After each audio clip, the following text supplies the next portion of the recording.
That deep, vibrating rumble from a happy cat is one of the most comforting sounds in the world.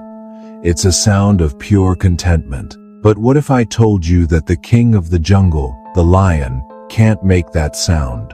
Or that the massive tiger is physically incapable of purring like the little cat curled up on your sofa? It's one of nature's weirdest rules. In the world of cats, evolution drew a line in the sand, forcing every species to make a choice. You can either purr or you can roar. For a long time, the thinking was that you couldn't do both. This wasn't a choice about happiness. It was a life or death decision etched into their very bones. It's a trade-off that splits the world's most iconic predators into two distinct vocal camps. So, what is this deep anatomical secret that silences a tiger's purr but lets a cheetah rumble with contentment? For centuries, we've grouped cats by size, habitat, or what they hunt. But one of the most fundamental divisions in the cat family, Felidae, comes down to sound. This family is split into two major subfamilies, the Pantherinae and the Feline. Think of them as two evolutionary branches that, millions of years ago, took different paths.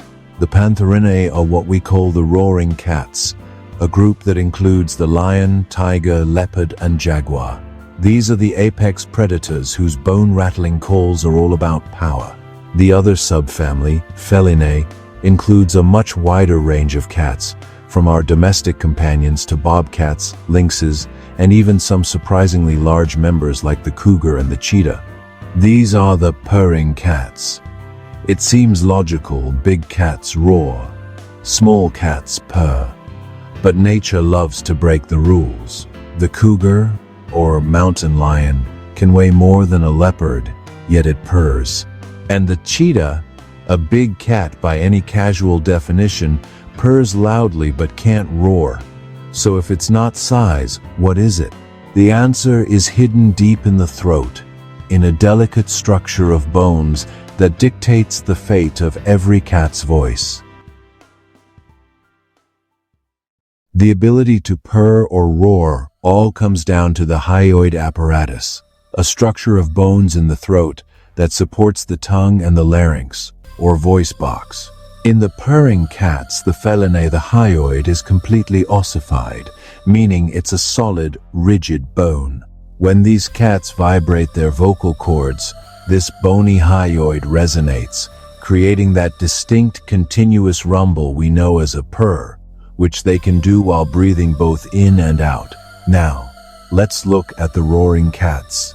Here, evolution took a different path. In a lion or a tiger, the hyoid isn't fully bone. Instead, a key part of it is an elastic ligament that connects the hyoid to the skull. This flexible band gives the larynx more mobility, allowing it to stretch and create a larger, sound-producing passage. The more it stretches, the lower and more powerful the sound. This anatomical trade-off is key. The solid hyoid of a cheetah is perfect for creating the constant vibrations of a purr but is too rigid for a roar. On the other hand, the flexible ligament in a lion's throat is the perfect amplifier for a deafening roar, a sound that can hit 114 decibels and travel for up to 5 miles. But that flexibility was thought to prevent a true, continuous purr. However, we now know it's not a strict either or scenario. Some roaring cats can produce purr-like grumbles or rumbles, even if it's just on the exhale. So we know the bone structure, but how is the sound itself made? For decades, the theory was that purring required constant signals from the brain telling the throat muscles to contract and relax about 30 times a second. However, groundbreaking research in 2023 flipped that idea on its head. A study in Current Biology found special fibrous tissue masses, or pads, embedded within the vocal folds of domestic cats. These pads add density, allowing the vocal cords to vibrate at incredibly low frequencies without the need for constant muscle commands. The study, which was able to induce a purr in the larynges of deceased cats just by passing warm air through them, suggests the process is a form of passive, self-sustaining oscillation. Once the brain gives the initial signal to start, the airflow from breathing is enough to keep the pads vibrating on their own, similar to vocal fry in humans. But why purr? We link it to happiness, but it's also vital for survival. Kittens purr just days after birth, creating a vibration their mother can feel to locate them for nursing without making loud cries that might attract predators. Cats also purr when stressed or injured. The low frequencies of purring, typically between 20–30 Hz, are in a range shown to promote bone healing and tissue repair, a kind of built-in self-soothing and healing mechanism. The Feline subfamily is full of cats that, despite their size and wild nature, are true purrers. The most famous is the cheetah. Though we call it a big cat, anatomically, it belongs with the purrers. Its fully ossified hyoid lets it produce a deep rumble just like a house cat, though it also has a unique bird-like chirp.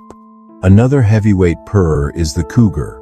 As one of the largest lesser cats, its ability to purr proves that vocal anatomy, not size, is the defining factor. This purring club also includes the bobcat, lynx, and ocelot, all of whom have the rigid hyoid structure needed for a true, continuous purr. On the other side of the divide are the pantherinae, the lion, tiger, jaguar, and leopard. Armed with their flexible hyoid, they traded the purr for the roar. A tiger's roar is a tool for marking territory, intimidation, and long-distance communication. But what does a happy tiger do? The answer is a chuff or prustin. This soft, puffing snort is the tiger's version of a social purr. It's a friendly greeting used between a mother and cubs or two familiar cats. So, while a tiger can't create a soothing rumble, it has an equally endearing sound to show it means no harm. Lions, instead of purring, often use low groans and moans during social bonding. And what about the snow leopard? Often grouped with the big roarers, it's an outlier. It belongs to the Panthera genus and has a partially ossified hyoid, but its vocal cords are too short to produce a true roar. Instead, it makes powerful yowls, and like the tiger, it chuffs. Some have observed it making purr-like sounds, but only when exhaling, showing again that the line between purring and roaring is more blurred than we once thought. So, the next time you hear a house cat purr, you're hearing the result of an evolutionary path that prioritized quiet bonding over loud broadcasts of power. The cat family tree isn't split by a simple choice, but by a fascinating spectrum of vocal adaptations. From the cheetah purring on the savannah to the tiger chuffing in the jungle, each cat uses the voice it was given to survive. And in this beautiful, diverse family, you can either be a specialist in purring or roaring, but it seems you just can't have it all.